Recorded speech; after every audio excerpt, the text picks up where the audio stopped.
Parlons de l'importance de s'entourer des bons spécialistes dans le cadre d'une transaction immobilière.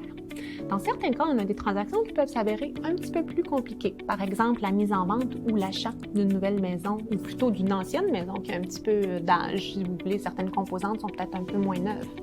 Ou encore l'achat, par exemple, d'un terrain sur le bord d'un lac. On va vouloir savoir, est-ce qu'on se retrouve à certains endroits sur des zones humides qui vont nous empêcher de construire à ces endroits-là? Où est-ce qu'elles se trouvent, ces zones?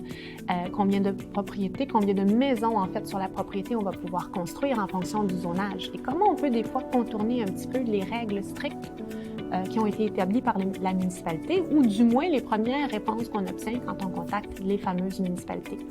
Donc, toujours important de ne pas se fier seulement à l'information qu'on retrouve sur la fiche d'inscription et la déclaration du vendeur, ni même toute l'information qui nous est donnée par le courtier inscripteur, mais d'aller challenger à travers l'utilisation des services des bons spécialistes qui vont pouvoir vraiment bien nous guider pour, d'un côté, bien assurer la sécurité du client pendant la transaction, mais aussi après. On sait qu'il y a toutes sortes de choses qui peuvent arriver après, et qui va aussi lui faire le portrait complet de la propriété qu'il s'apprête à acheter ou à vendre pour lui donner toutes les couleurs de l'arc-en-ciel, toutes les possibilités que cette propriété peut lui apporter.